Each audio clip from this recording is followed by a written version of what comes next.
La cruz parlante es un fenómeno social, permítame decirlo así, importantísimo en la historia de Yucatán. Los alzados indígenas, la revolución indígena, que dio lugar a la mal llamada guerra de castas, pero así se le conoce en la historia, que es la única revolución de un pueblo indígena triunfante en América. Empezó en 1847 y finalmente Santa Cruz, esa ciudad tan llena de historia, de magia, tan nuestra, tan profunda en muchos sentidos, es un santuario. Pues ahora se llama Felipe Carrillo Puerto, mudanza de mal gusto y peor servilismo. Pero bueno, resulta que José María Barrera, uno de los alzados, en la entrada de un cenote donde había un árbol muy importante, muy grande, muy frondoso, cosa que todavía vemos, y que a mí particularmente y a cualquiera asombra ese portento de la naturaleza, ¿no? La boca de un cenote, que puede ser profundo, y allá en esa boca unos árboles milenarios, vaya usted a saber, o añejos. Como pensó que podía ser un sitio para guarnecerse, y marcó con 3 cruces, como un signo. Eso dice la leyenda. Tiempo después,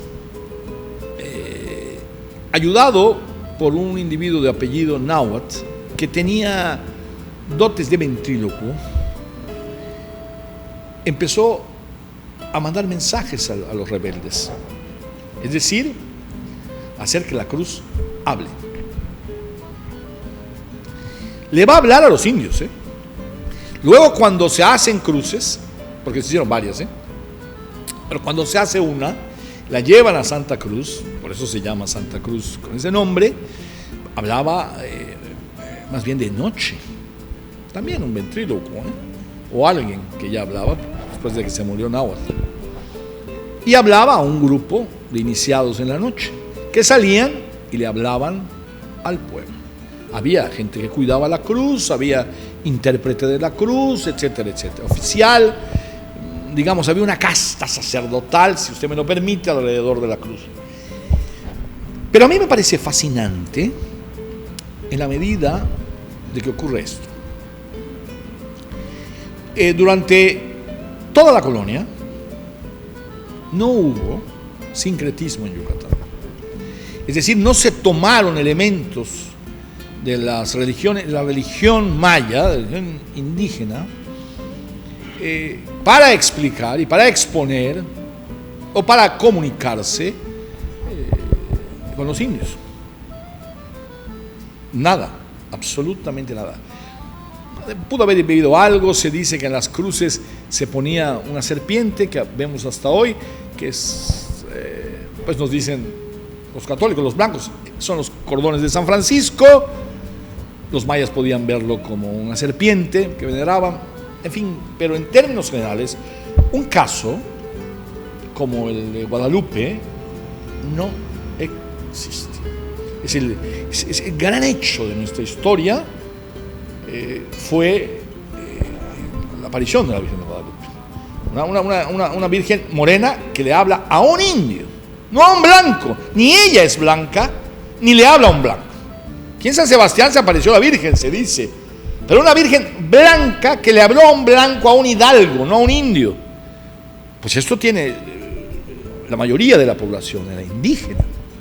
No recupera nada de la antigua religión, como hizo el catolicismo en el Mediterráneo, cuando llegó a Roma. Fundió el cristianismo con las tradiciones. Y surgió una nueva religión, el fundador de nuestra religión y de nuestra civilización es San Pablo, y lo logra de esa manera. El primer acierto es fundir la lógica aristotélica con el cristianismo, que es una versión del judaísmo, porque Cristo era un judío y quería ser un judío. Pero esto no hubo entre nosotros. Más aún, cuando el obispo Guerra le manda una carta a los alzados y les dice que Dios y que tengan cuidado y que no. Le contestan. Y ese Dios del que tú hablas, ¿dónde estaba cuando nos estaban martirizando? ¿Dónde estaba cuando nos estaba explotando? ¿Cómo puedes hablar tú de Dios, de un Dios que no esté del lado de nosotros? Ellos no abjuraron del cristianismo. Eso es muy bonito. Hicieron que les hablara a ellos lo que los primeros evangelizadores no lograron, a pesar de Gómez de Parada, a pesar de todos esos hombres santos que hicieron mucho por el pueblo indígena, no lograron que la religión cristiana se comunicara de fondo con ellos. De ahí esa urgencia. Y los mayas crearon su propio sincretismo. Y esa es la cruz parlante, y esa es su magia, y esa es su importancia.